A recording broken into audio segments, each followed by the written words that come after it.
megtörtént az adományok összeszámlálása. Felkérem iskolánk igazgatójának, hogy Kisannát tájékoztassa az egybegyűjtőket az adományösszegéről.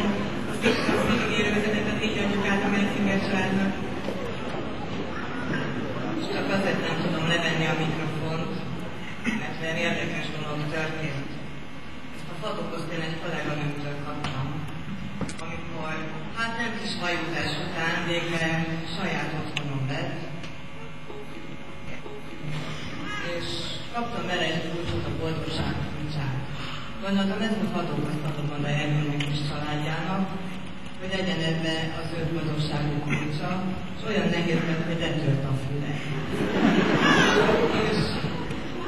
És úgy gondolom, hogy ez is olyan szép jelkép, mert a füle tönkrement, vége, elpusztult, és benne mégis valami újrakezdés van.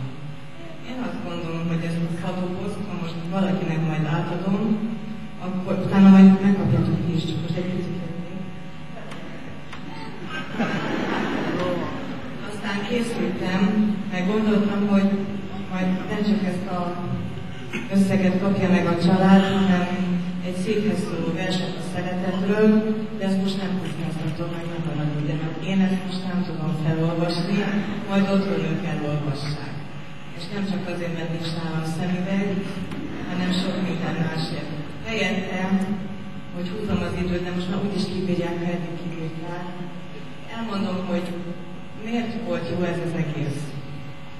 Az egész úgy kezdődött, hogy elmentem fodrászhoz gyanútlanul, de engem már megelőzött akkor az igazgató helyettes a középiskolai, és a fodrásznak párás tekintettel, ilyen mint fodrásznál velem soha nem fordult elő, belenyúlt a fiókba és adott egy összeget. Arra az estre, amire még jegyesek voltak, még azt sem tudtuk, ki csinálja, hogy lesz. Majd bejött egy házas pár, akit én soha nem láttam. Tudom, ez nem jelent semmit, mert én 5 év múlva is bemutatkozom, hogyan vannak a csapatban, de tényleg nem láttam őket, és most sem tudom a nevüket. És akkor megtudták, hogy váratlan fordulat, hogy a fodrász fizet ki engem, miért történt, akkor kinyitották a pénztárcájukat, és anélkül, hogy azt gondolom, ők is valaha is láttak volna engem, ideadtak egy összeget ennek a családnak. Azért, mert ez egy család, mert gyerekeik vannak, mert bajban vannak. És a Lila Házkötdias klub, és jöttek és vettek jegyet. És a Ráckevei Jogdíjas klub egy zárt borítékba ráírta az összeget, és tettek bele levelet, és azt kérték, hogy ne bontsuk ki, hogy a család otthon olvassa el az ő soraikat. Csütörtök van, munka után mindenki fáradt, és kitartottak állva fönn a karzaton, és én ezt nagyon köszönöm.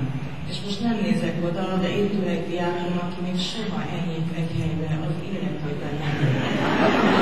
Akik órán a folyosón, szünetben, a teremben látott, és komolyan mondom, hát az, hogy eddig még nem hasítottuk még felé ez az évad, mert a jó ég tudja, miért szeretem. És annyira, de annyira jól viselkedett, hogy én annyira büszke vagyok rá, hogy én még ilyet nem is láttam, és nagyon jól esett.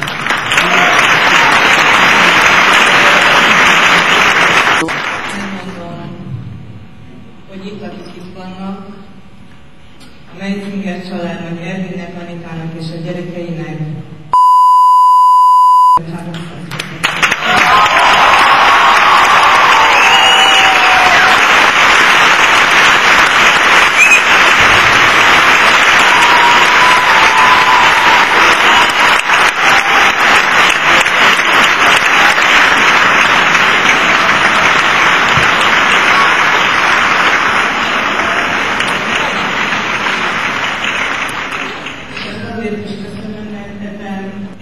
úgymond kiemelkedő közéges felajánlások, 4 gyerekes család ajánlotta föl, a többi kisemberek kis pénzéből, nagy szívvel és nagy szeretetből jött össze, és szívből kívánom, hogy ez a boldogság rájuk, ami nekem boldogságot hozott, azt tudjuk nekik is.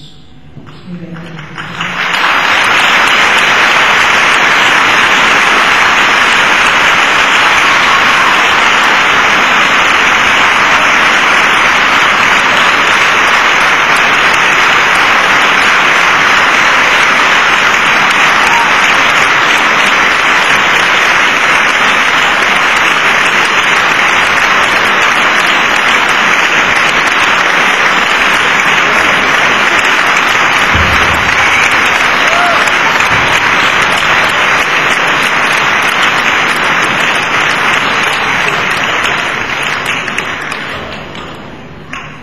nagyon-nagyon szépen köszönöm ezt az adományt, magam és a kis családom nevében.